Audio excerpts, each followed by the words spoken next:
Welcome back. So it's time to look at the last 6 games that happened yesterday as part of the busy 12-game Wednesday action. And before I actually begin talk about the first game, I just want to quickly say that later tonight I will be doing a video reviewing the transfer deadline day that happened today in MLS because, believe it or not, today is actually day when the transfer window shuts in MLS, and we already had some big deals that has gone down today, and there's even a blockbuster trade that could happen in these next couple of hours that could be announced that could really send sharp waves around MLS, and we'll definitely talk about that later tonight. And the reason why I'm doing it later tonight is because I think the transfer deadline window does not close until 11:59 p.m. Central Time and 9:59 p.m. Pacific Time, which is the time that I'm living right now, although that could of course be incorrect. And I feel like once the transfer window does close, I of course will do the video recapping of some of the deals that happened during MLS transfer deadline day. But before that, let us actually begin talking about the first game, which is between the Red Bulls versus FC Cincinnati, and this of course is the last game that I'm going to talk about in the busy 12-game action that is an Eastern Conference matchup. In this game, it ended in a 0-0 draw. In the first half, Kamala was unfortunate to hit the post and almost give the Red Bulls a 1-0 lead, but there was really chances that were few between both of these teams, and hence that's why I didn't really kind of wrote a lot of notes in this game because, there wasn't really a lot that was going on in this game, and, there was also about 4 other games that was taking place during that time. So, I got to keep an eye on some of those games that are more exciting than the one that is kind of a little bit slow and there isn't really much that was going on. But in 27 minutes, Wiki Kamala went through on goal and looked to try to score for the second game in a row, but he only confines the side netting.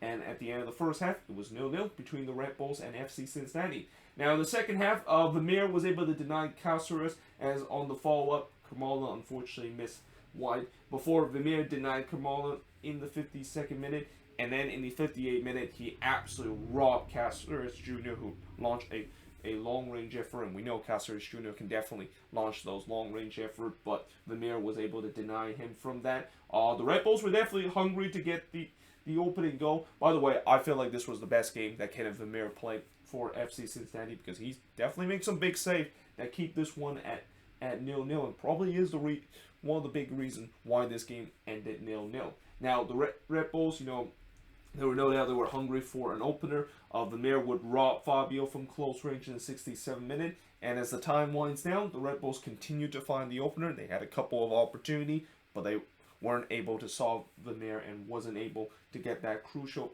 opening goal. And in the end, it ended in a 0-0 draw between both of these teams. As the shots in this one, 23 shots compared to 9 that FC Cincinnati has, 4 shots on goal compared to 2 that FC Cincinnati has, 14 shots off target compared to 2 that FC Cincinnati has. Both teams had 5 shots that was blocked. And possession-wise, 51% possession compared to 49% possession that FC Cincinnati has in this game. And, for the Red Bulls, it's another frustrating home draw because they had a lot of opportunity to get that go-ahead goal against FC Cincinnati, but they weren't able to do so. But for Cincinnati, I think they'll be happy to walk out with a point, considering they weren't really at their best, and for most of the game was second best. And also the fact that now they got back-to-back clean sheet for the first time this season, they got to be very happy about that because this defense, at least in the first part of this season, has been bad. And the fact that now they got back-to-back clean sheet, that should give some confidence and hope that maybe is a start where they're start to kind of leak goals like they did in the early part of this season. But moving on, in terms of the next match, is Austin and Houston in the first ever Copa Tijas. And notice how I am wearing my Verde. And whenever I wear my Verde, Austin FC have won the game. Because I kind of made a kind of promise that anytime when Austin FC gets a win, I will definitely be wearing my Verde. And that, it doesn't happen often this season. I think this is only the 4th win this season for Austin FC. But it is a big one and probably the biggest one so far in their expansion year, as they were able to take down the Houston Dynamo by a final score of 3-2. But in the first half, Corona almost scored against his former team. And, I say former team because, Austin did drafted him in the expansion draft, but immediately they kind of flipped him to the Houston Dynamo for some some general allocation money. But he almost had a chance to kind of remind Austin FC that they should have never passed on him. Well, they didn't pass on him in the expansion draft, but shouldn't just traded him away right after they picked him in the expansion draft. But he missed an absolute sitter in the back post. And that turns out to be a costly miss because just 2 minutes later, Pochettino would score from Cascante and Berhalter. Now, I am pretty sure that this should have been an own goal on Valentin, and I even checked the app a couple of times to make sure they have updated, and no, they have not updated and said it's an own goal on Valentin. In fact, Adrian Healy even said that that's an own goal. Like, even though the PA announcer says that Pochettino, of course, got credit of the goal, but I'm pretty sure that that's pretty much what they do. They usually announce whoever scored the goal, even though it's an own goal. And, I really think there should have been an own goal on Valentin because Pochettino hits that one off the post, and Valentin was just kind of in the wrong place at the wrong time when that post ricocheted off back toward him, and he basically just kind of tapped it into his own net. But that being said, as of now, it is still said Pochettino, of course, scored the goal from Cascante and Berhalter, but I really think they should have changed it to an own goal on Valentin. I mean, to be fair, I think Pochettino definitely deserved a goal. I mean, it's been a long goal drought that he's been going through, and later tonight we find out that he actually scored another goal later in this game. But whether it's an own goal or one of their players scored, Austin wouldn't care because they're up 1-0 in this game. And then they could have been 2-0 in the 15th minute had Ring did not struck the post. So, I guess the old saying goes, the post given, the post taken during that point.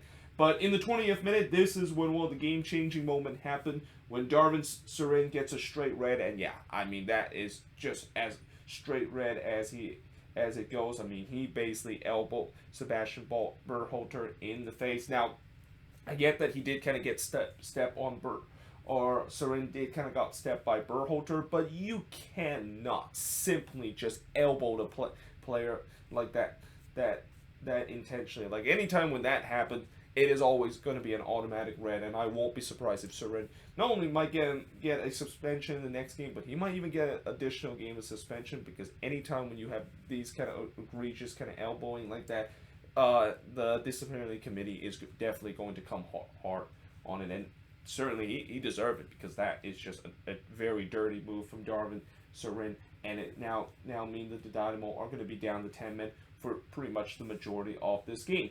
Now, Austin almost took advantage of that when Dominguez tried to go top left on a free kick, but missed wide. But to everybody's surprise, the Dynamo got the equalizer, and it's Tyler Pasher, the one that gets the equalizer, fresh off of an amazing time with the Canadian national team in the Gold Cup. He, of course, scored in this play, and not only the fact that this was against the run of play, but in some way this was kind of self-inflicted by Austin FC. Like, they gave the ball away in their own half, and basically Houston capitalized on that one. And despite the fact that for majority of the game, Austin were by far the better team, and they were up a man, it was a 1-1 tie up to that point. Now, they make sure that they were looking to try to get that lead back late in the first half, as Fagundes hits the side netting in the 40th minute, but they eventually would get that lead back. And it's Pochettino. This time, this goal, of course, would actually be his, as he scores in the first minute of stoppage time to make it 2-1 in favor of Austin. He almost had a chance to go for a Hattie at that point just 4 minutes later, but he, of course, missed wide. I mean, he was just an immense in this game, probably the best game that he has played for Austin FC so far during his time with the expansion team. Now, we get to halftime with Austin leading 2-1, and heading into the second half, Pochettino again tried for the Hattie, but unfortunately he missed one in the 48th minute. And, again, it's not really his hat trick. Technically, that would have been only his second goal, because I was assuming that goal that he scored earlier was going to change to an own goal, but later found out that goal that he scored wasn't changed to an own goal. So technically, if he would have scored the next one, he would have got a hat trick in this one. But in the 51st minute, Maric did have to deny Fagundes as Pochettino tried to follow up but missed high. But eventually, Austin would get that third goal, and it's Dominguez who scored for the first time since the two goals that he scored against the Rapids, as he scored from Fagundes and Jimenez to give Austin a 3-1 lead, and Austin was just in complete control of this game, and I wouldn't be surprised if they would just completely blow Houston out of the door. And they had a chance for the fourth one when Denny Pereira goes for a long-range effort, but missed wide. There was a shout for a penalty from the Verde faithful, but nothing was given from the referee. But then in the 86th minute, Houston somehow, in some way, find a way to get back into this game. And it's Fafa Pico, the one that gives Houston some life late in this game. And again, it's a self-inflicted mistake from Austin FC. And this time, it's Brad Stuver, who I said that he is definitely going to be a player that could be in conversation for goalkeeper of the year. And in some way, he might have got snubbed in terms of the all-star roster that was announced a couple of days ago. But I think this probably maybe proves that he didn't get snubbed because of the fact that, yeah, he just gave this ball straight to Fafa Pico. And Fafa Pico basically said, thank you very much. I'm just going to slot it into the back of the net. And in a game where it seems like Austin FC was in complete control and get all 3 points, all of a sudden, it was a nervy kind of moment. And you can definitely feel the tense moment at Q2 Stadium in the last 5 minutes. But thankfully, Austin FC were able to hold on to win 3-2 in this game. As the shots in this one, 14 shots compared to 9 that Houston has, 5 shots on goal compared to 3 that Houston has, 7 shots off target compared to 4 that the Dynamo has. Both teams had 2 shots that was blocked, and possession-wise, 68% possession compared to 32% possession that the Dynamo has in this game. And again, despite the fact that it was a little bit nervy at the end, Austin FC was always going to walk out with all 3 points. And now I'm going to be very interesting to see their next game, because their next game is going to be the second game of the Copa Tejas rivalry between FC Dallas, and I heard that they were going to have a very big traveling group, even up to 700 fans that is going to be going to Frisco to watch their team play against FC Dallas. And I obviously will definitely be looking forward to that game, and also looking forward to the fact that, you know,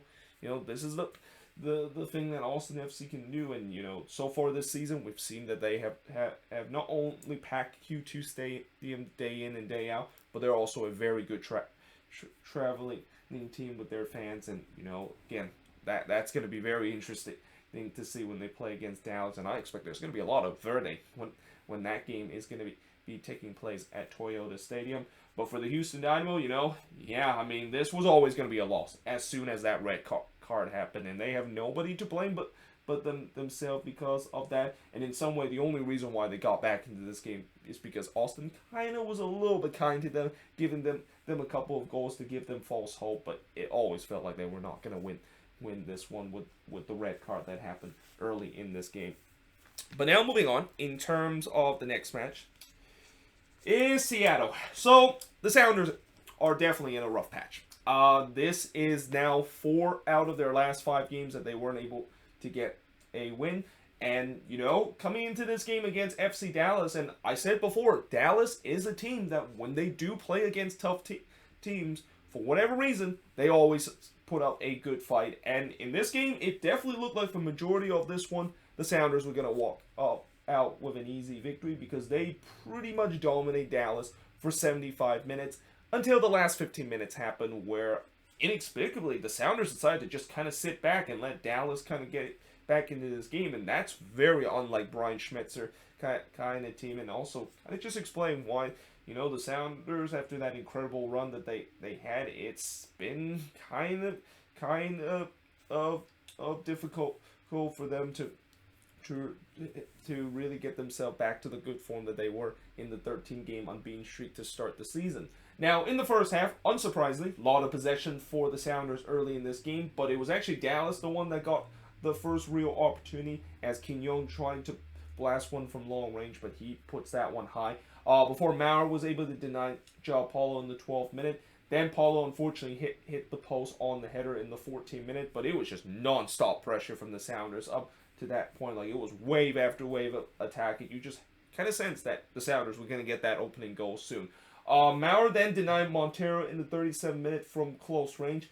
They even put up the stats at halftime that the Sounders were out shooting Dallas 12-2 during that first half. But we do head to halftime, 0-0 between both of these teams. Now in the second half, more chances for the Sounders as Kellen Rowe drives a shot wide from 17 yards out in the 61st minute. But then on the other end, Dallas had a rare chance of a smash and grab when Cleveland was able to deny Jesus Ferrer that was through on goal. Before in the 70th minute, Montero puts it wide from 19 yards out. You start to maybe get a sense that, is this just one of those days for the Sounders where they just could not put the ball into the back of the net despite how many chances that they had?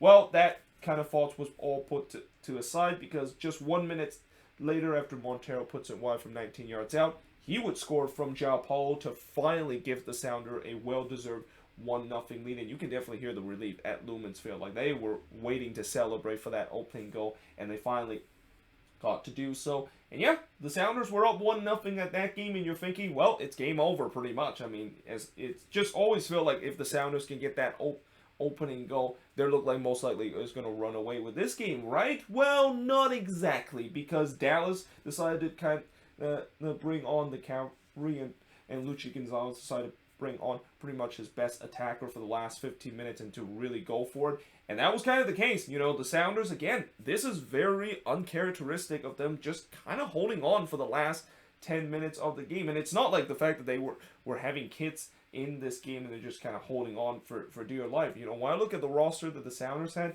it's a very decent roster. They even had Ladero back in this team for the last three minutes of this game, as he came off the bench for the second time this season. But then in the first minute of the stoppage time, a thing that I did not think it was going to happen happened in this game.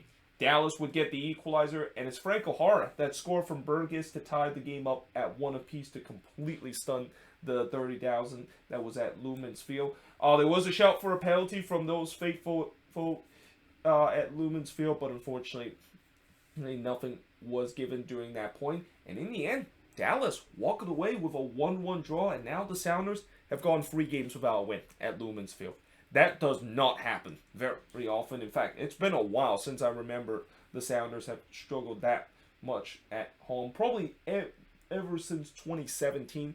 That was the last time that they struggled so much at home, because, you know, that was also the year, and also the previous year, where the Sounders have that kind of tradition where they always kind of start off slow in the first couple of months, and then somehow in some way they have some crazy second half resurgence, and next thing you know, they're in MLS Cup. But you know this has been a rough patch that the Sounders have gone through, and again, I know they have been going through injuries, and you know, it's definitely difficult for them to go through injuries and still try to get wins. But you know, every team is going through injury, and you know, the thing that they're also started getting some of their best player back in this team, and I just feel like maybe these next couple of games is a really good telling story of where the Sounders is, because you know, when they do get their best player back, and assuming with Ladero able to play in this game, it seems like he is getting healthier for each day.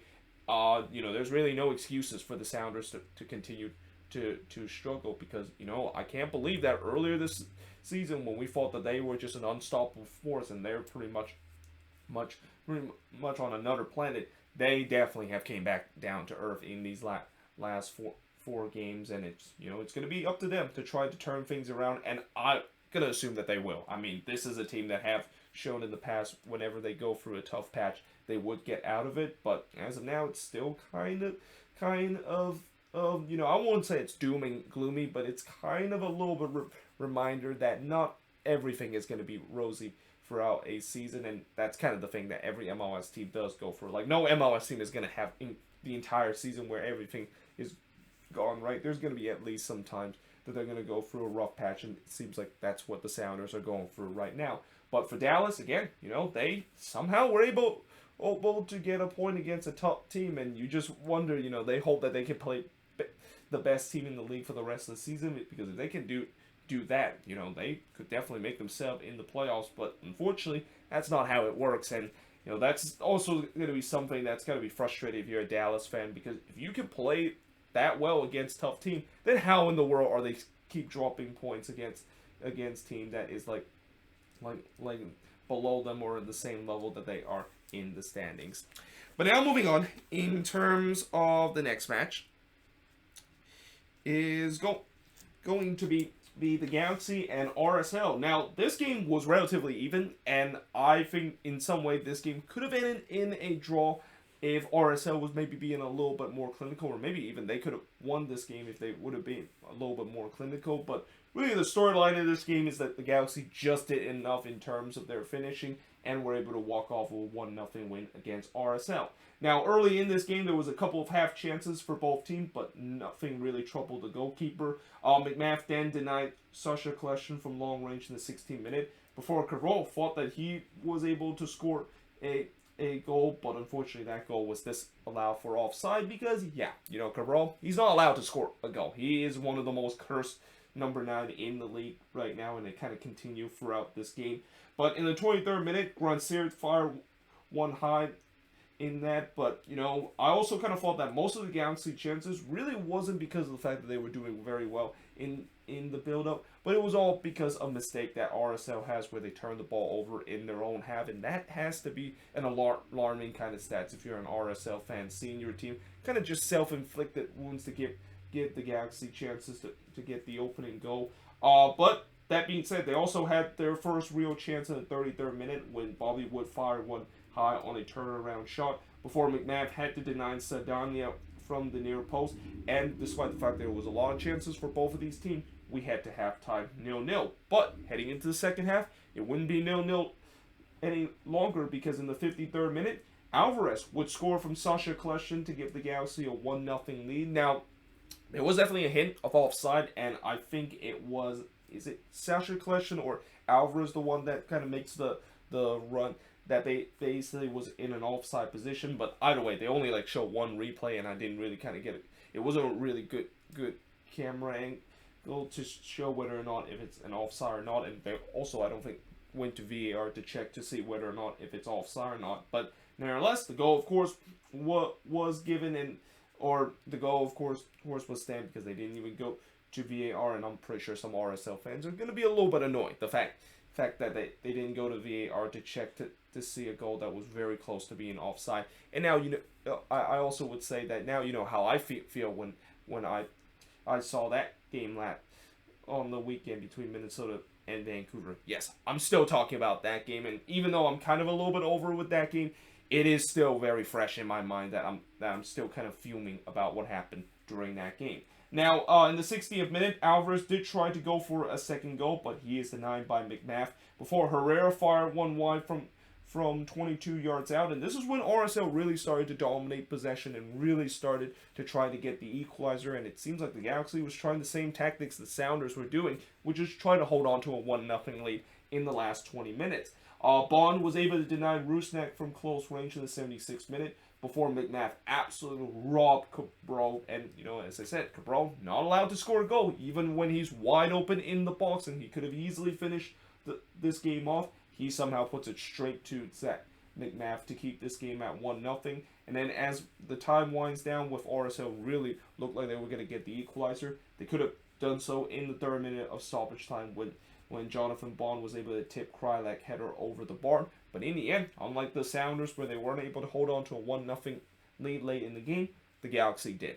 They were able to win 1-0 in this one, and the shots in this one, very even. 14 shots compared to 15 that RSL had. 8 shots on goal compared to 4 that RSL had. 3 shots off target compared to 7 that RSL had. 3 shots out of block compared to 4 that RSL had, and both teams had 50% possession in this game. And again, it was a relatively even game, but in the end, the Galaxy was able to get that crucial goal, and for RSL, they'll be a little bit frustrated, not only because of the goal that probably should have been offside as they feel, but also the fact that they had chances to tie or even get all 3 points in this game, and they walk out of LA with pretty much nothing in this one. Speaking of LA, moving on in terms of the next match, another team that is going to walk out with nothing, but this time it's actually the home team, is LAFC. So I talked about in the preview how LAFC, this is a big opportunity to send a message to the rest of the league that if they can able to get a win against SKC, they can send the message to the rest of the league that, yeah, those narrative of us unable to beat against some of the best team in the league, that narrative probably is gone away because we got that crucial win. But instead, the opposite happened in this game where, yeah, they absolutely got thrashed. If you look at the scoreline by SKC, but if you actually watch the game, I didn't think LAFC played badly in this game. And as crazy as that might sound, they actually could have made this game much interesting if they would actually be finding their shooting boots in this one, and that was kind of the case throughout the second half, where I thought they were actually the better team for the majority of the second half, but they just could not put the ball into the back net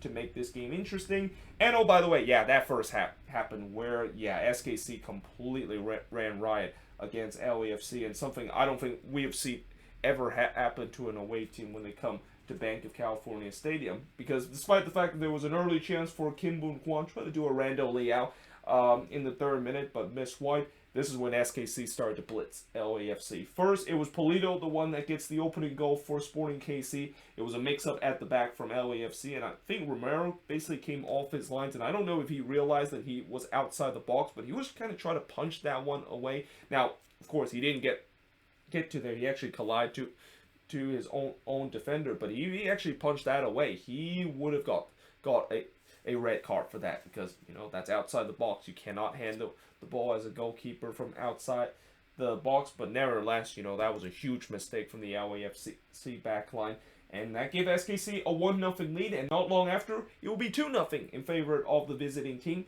It's Luis Martins scoring from Shari to make it 2-0 in favor of SKC before Shari would get on the score sheet just 8 minutes later from Graham Susi, and it's 3-0 in favor of Sporting KC over LAFC, and that 20,000 so at Bank of California Stadium. I mean, the 3-2-5-2, even though they know that their team is down 3-0, they kind of don't care. They continue to kind of chant and almost feel like it's kind of like a party atmosphere. But the other 17,000 fans that was in at this game, I'm pretty sure they're shocked. The fact that how in the world did their team just got completely ripped apart in this game. And even though I know SKC is a very good team, this does not happen often, where LAFC just got completely destroyed in such a short amount of period at home. In fact, I don't think that has ever happened where LAFC would get absolutely destroyed like that at home, because they usually have a very good home record. And I talked about a couple of years ago, getting home wins at Bank of California Stadium is as hard as getting road wins at Bank of California Stadium is as hard as getting road wins at Lumen Field against the Seattle Sounders. But in the 43rd minute, Edwards unfortunately hit the post, which would be kind of a telling sign of LAFC night, as they just could not finish. And we had to halftime with SKC leading 3-0 against LAFC. Now in the second half, Rossi blazed it high from close range before Safuntas trying to drive one that goes wide. LAFC was definitely showing some fight back, despite the fact that they were down 3-0 in this game. Rossi then drags it wide from close range before in the 58th minute, it would be 4-0 against SKC. And this just feels rude for SKC. Like LAFC looked like they were trying to get themselves back into the game, and basically Sporting KC just kind of laughed at them and said, oh, we'll just put up another goal to make this game really kind of being over. As Gadi Kinda, the one that scored from Zuzi to make it 4-0 in favor of LAFC. And again, I wrote it was against the run of play because it was pretty much all LAFC in the beginning of the second half. Vela then goes for the bike and try to do a revolution, but unfortunately he missed that one wide in the 73rd minute. Before in the 82nd minute, finally LAFC were able to get that goal that they long been looking for, and it's Musvatsky scoring his first goal of the season from Palacio to give LAFC a consolation goal, and there's no doubt that goal came about 50 minutes too late for LAFC, but they were still trying to get that second goal to make the scoreline a little bit more prettier. Vela drags it wide from close range, which I even wrote, which kind of sums up the finishing tonight for LAFC. Before Musvatsky tried to go for a second goal, but he missed that one high. And then it looked like there was a penalty that was given to LAFC in the 90th minute, and I believe it was Mamadou Fall, the one that draws the penalty. And I think he was even fired up at the 3-2-5-2, which kind of looked a little bit silly because your team is down 4-1 right now. You don't need to, I know the 3-2-5-2 was chanting throughout the game, and I gotta give them props to the fact that they definitely did not stop the energy, even though seeing their team getting absolutely ripped apart by the opposition. But there's really no that should not be extended toward the players. The players, they shouldn't be happy with this performance. This was probably the most embarrassing performance that LAFC have put at home so far in their short history. And, it turns out that celebration, I think maybe the soccer gods saw that and said, yeah, you probably shouldn't have done that when your team is down 4-1. So what we're going to do is that we're going to now give the VAR gods and going to punish you by saying that's not a penalty, because that, of course, happened outside the box. Now, in all seriousness, that foul did actually happen outside of the box, and that was just kind of one incident when a defender basically was took out. He's trying to fall into the box and maybe draw a penalty, but really when you look at the initial contact of the foul, it happened outside the box. So LAFC wasn't given a chance to maybe get one back and make the scoreline even more prettier. But in the end, the final score of this game was SKC winning 4-1 against LAFC. And the shots in this one, 21 shots compared to 9 that SKC had. 1 shots on goal compared to 5 that SKC had. 12 shots off target compared to 3 that SKC had. 8 shots out was blocked compared to 1 that SKC had. And possession-wise, 55% possession compared to 45% possession that SKC had in this game. And really, the short way to summarize this game is that one team were able to finish and the other wasn't, and that is the reason why they got absolutely destroyed in this game. But now moving on into the last game on this board is going to be the Portland Timbers versus the San Jose Earthquakes, and there was just so much that happened during this game. I actually have to I have to use my small boards because I kind of ran out of room, but this was also another game where there was definitely a lot of chances. And this game could have easily ended with 3 points in favor of the Timbers, or an unlikely 3 points for the Quakes, and finally get their first ever road win against Providence Park, or against the Timbers at Providence Park. But, you know, in the end, they weren't able to do so. But, again, anytime when the Quakes get a draw, especially at a place where it's a haunted house for them throughout the years, it always feels like a win. And in some way, I'm kind of not surprised that the Quakes got a draw out of this game, because I said it in the last video. If they can somehow go to Lumen's Field and beat the Sounders for the first time in 6 years, I would not be shocked whatsoever that the Quakes, of course, could pull off an upset against the Timbers, and they kind of almost did it if their finishing was a little bit better in this one. Now, in the 3rd minute, Jutson did try to bend one in, but he missed one. It was a good start for the Quakes, I thought, early in this game, or actually in the 13th minute, Clark was able to deny Kate Cow in the near post. But that's when kind of the Timbers started to woke up a little bit after they were kind of off to a bit of a slow start. Jimmy Char drive one from 20 yards out, but that one missed high.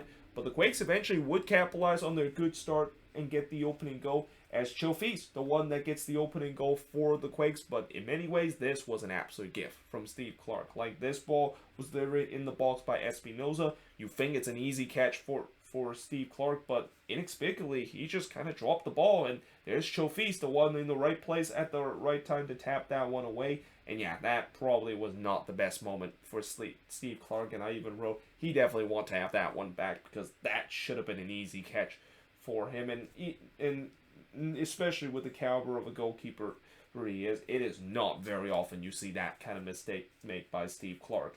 Now, in the 27th minute, Jimmy Chara did try to get one, or try to tie the game for the Timbers immediately, but he drove that one wide off of a deflected shot before Mark Zinkowski was able to rob Tuiluma, who had a free header in the box. And then Van Rankin did try to head one in, but that one goes wide despite the fact that he had a free header. But you can definitely see the Timbers were hungry to try to get the equalizer, and I was actually not surprised. Eventually, they were going to get the equalizer because, again, it's too good to be true that the Quakes are going to maybe do what they did against the Sounders, which is get another 1-0 win against a Cascadia team. But then, as the half ended, you know, despite the fact that the Timbers pushed for an equalizer, there was a huge concern when they saw Steve Clark actually went down with a knee injury, and that he actually had to replace by the backup goalkeeper Ivicic in this game. And, you know, I'm pretty sure they're hoping Clark is okay, because they already lost Steve Clark early part of the season.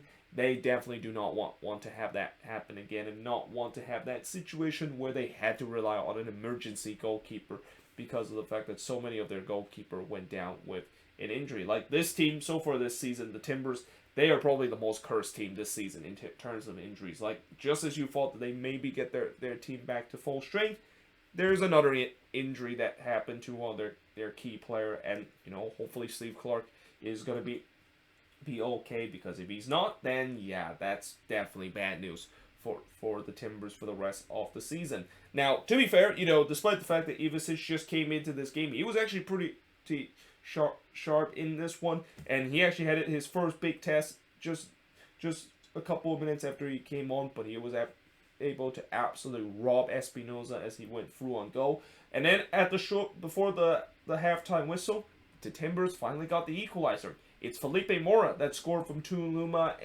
and Chara, and unsurprisingly, this came from a set piece. We know the Quakes sucked at defending set piece, and yeah, this was just a bad set piece defending and kind of classic Quake set piece defending where they just left a man wide open in the back post in Felipe Mora, and you do not leave Felipe Mora completely naked in the back post, because most of the time he's going to hit that one into the back of the net, and that is exactly what happened as the game is tied up at 1 apiece. Now, heading into the second half, as that would be the scoreline heading into halftime, Nathan also had a free header, but missed wide in the 55th minute. Nathan had another great game, and I can't tell you how much that...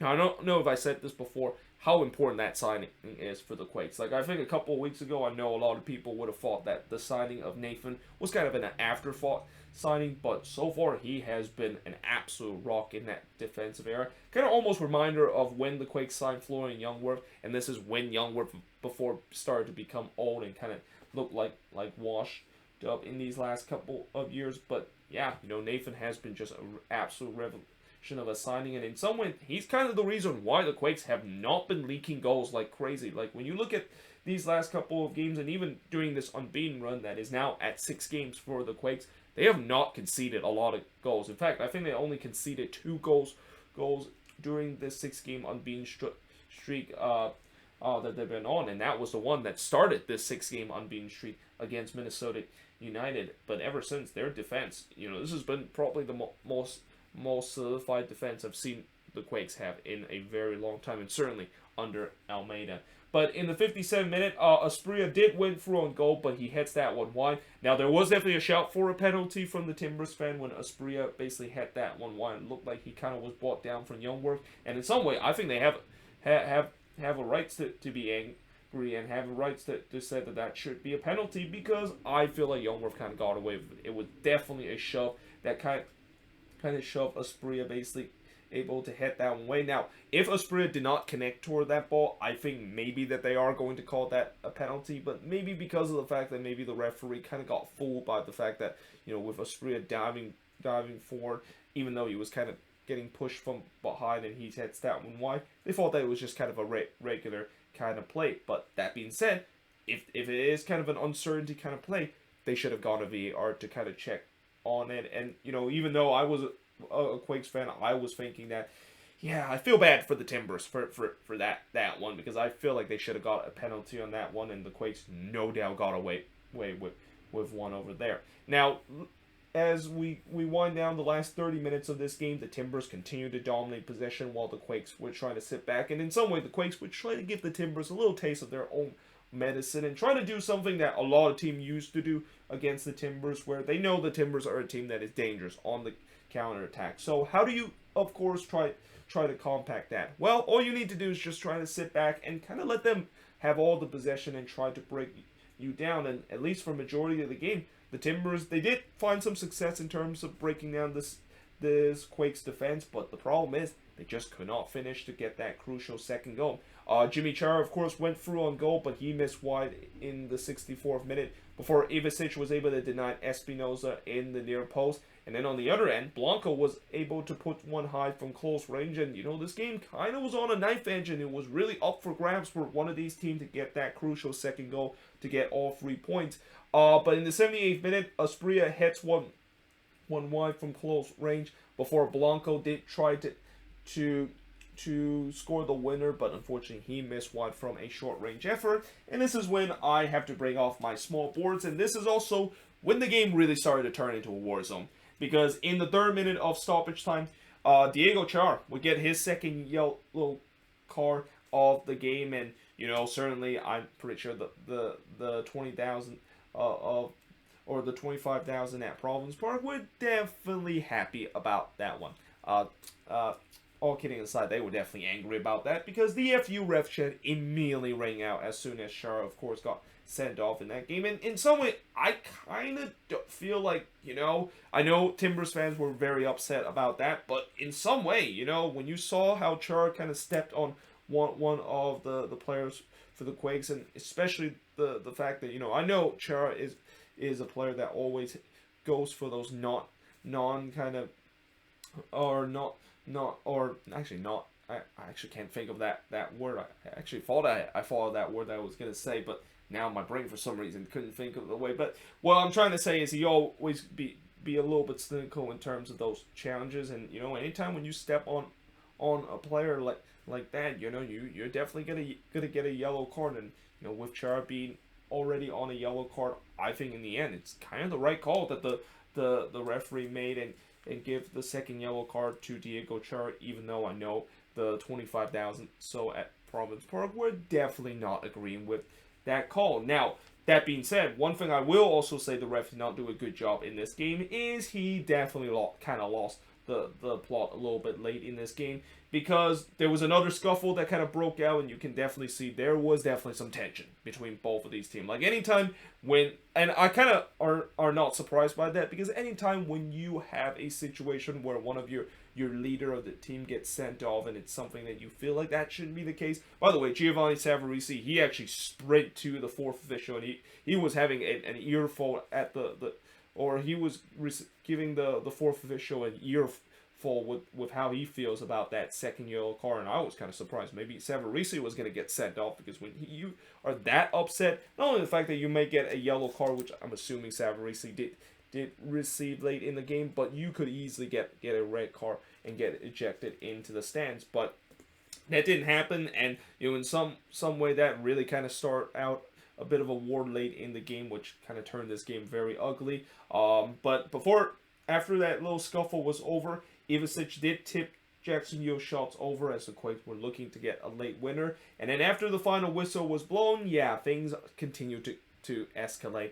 And, both teams continued to be in each other's faces, and it took a couple of minutes for the referee to kind of settle things up. I like how the referee, he tried his best to pretty much calm things down by just reaching a yellow card, and he basically just kind of reaches yellow card for about 20 seconds, and I'm like, that's not a way to stop a escalation, right? You can wave your yellow card as much as possible, but that's not like did you think that the player who were already at each other's faces, you think they care that a referee shows a yellow card? Oh, they don't show any sympathy whatsoever. And I'm like, I just kind of feel like, if you're gonna show a yellow card, at least show it to these players, not just kind of hold it up like you're thinking a yellow card, just holding up a yellow card is going to escalate the situation, but actually maybe go into a situation and trying to separate some of the player. And again, this is kind of the reason why I feel like the ref really kind of lost the plot a little bit, and he just didn't kind of have control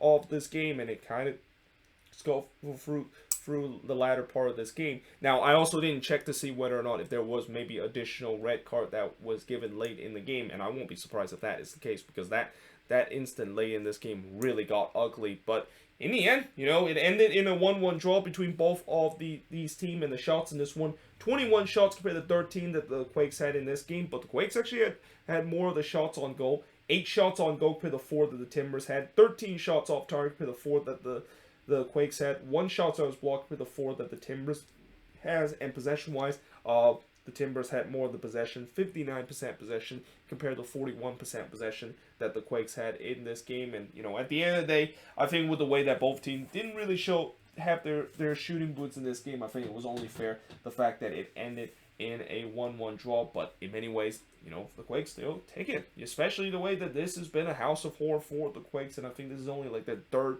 draw that they have got against the Timbers in league play on the road. But for the Timbers, they're definitely not going to be happy about this game, especially the fact that they've been through a rough patch, and they feel like this might be a game for them to turn things around, and instead that's not the case. They just drop points in this one, and now there could be a sense that they might actually lose one of their more important play here in these next couple of hours, because remember how I talked about there was a blockbuster trade that could happen, and it happened in between a game between two teams that facing off each other.